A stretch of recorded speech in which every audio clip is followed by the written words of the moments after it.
Good afternoon, everybody. And welcome back to my channel. Now, I'm sorry that I'm a little later than usual. I can't say that, can I? I've been late twice and on time once. But anyways, we're in the FA Cup semi-final. We're off to Wembley. So we beat Sheffield United 2-1. Their results before this game weren't actually that good. So they lost 3-0 against United and then 3-0 against Newcastle. Meaning traditionally it had 4-0 Sheffield United written all over it. Because that's just what we do. We're like the Robin Hood of the Premier League. Whenever we see a team that's struggling, we're just like, here you go, have some points. Team selection confused me initially, like with Kolasinac and Tierney starting. I also wanted Rob Holding to start because he got man of the match against who do we play? Southampton. David Luiz played instead. I was a bit unsure about that for obvious reasons, but he didn't do too badly up until he came off injured. Realistically, with him and Mustafi, they're not bad defenders. It's just that they're really prone to errors. Ainsley Maitland-Niles, let's talk about him. He needs to start at right back from now on, I think. Bellerin just hasn't been good. I thought Ainsley Maitland-Niles, he was making good tackles. He didn't lose the ball as much as Bellerin did against Southampton. Obviously, I really respect Bellerin's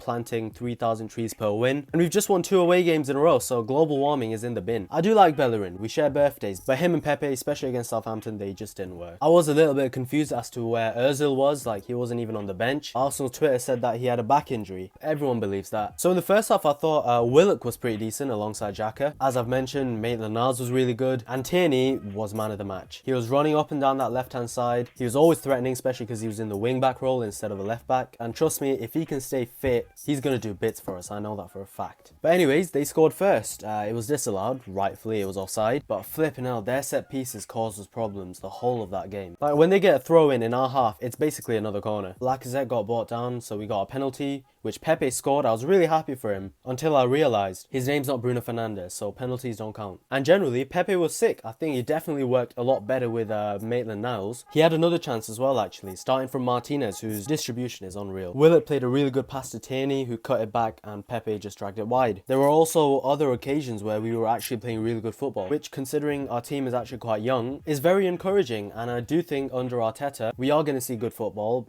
definitely better than what we were getting under Unai Emery. With the young players, it's quite obvious that Arteta is trying to implement a style that involves speed and high pressing, which is why I think he's been playing Nketiah a lot more. I also thought Xhaka had quite a solid game, and yeah, under Arteta he's definitely improved. But please don't dive. And he did lose the ball, which then led to the throw-in, which, as I said, is equivalent to a corner, and they scored from that. But it doesn't matter, we won. Second half, Sheffield United definitely did get back into it. We looked quite dangerous on the counter still. They went for a really direct approach, which I kind of understood, considering their players are like much taller than ours. Like, Ollie McBurney was winning everything. They had another goal that was disallowed, and that was offside as well. They had a header from their defender, what's his name, Basham. He should have scored, but thankfully he didn't. And that direct approach eventually paid off. So they had a corner throw-in, which Rob Holding completely misjudged. Kolasinac just whacked it onto Mustafi, and then McGoldrick equalised. Because of that, Robbie had enough and left the country again. Billy Sharp had a chance that was really well saved by Martinez. To be honest, when they equalised, I was pretty chilled. I was relaxed. I thought, right, nah, don't worry, we've got this. Nah, I'm chatting. Why is it so stressful supporting Arsenal? This Abdullah guy summed it up perfectly. You call it drama, we call it increased blood pressure, diabetes,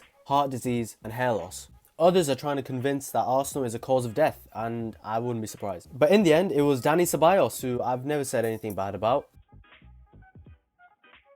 Fair play to him though, it was a really good finish. It wasn't an amazing performance, but away from home, FA Cup tie, legit all I care about is winning it, and we did. And I think we can win the FA Cup. I'm hoping for a nice, easy FA Cup semi-final. Yeah, we'll destroy them. Let's be honest, guys. We're just way too good for Man City. They're not ready. I guess we're just gonna have to hope for another cup upset. Anyways, that's it for today's video, guys. If you did enjoy it, please do leave a like, subscribe, and Thank you very much.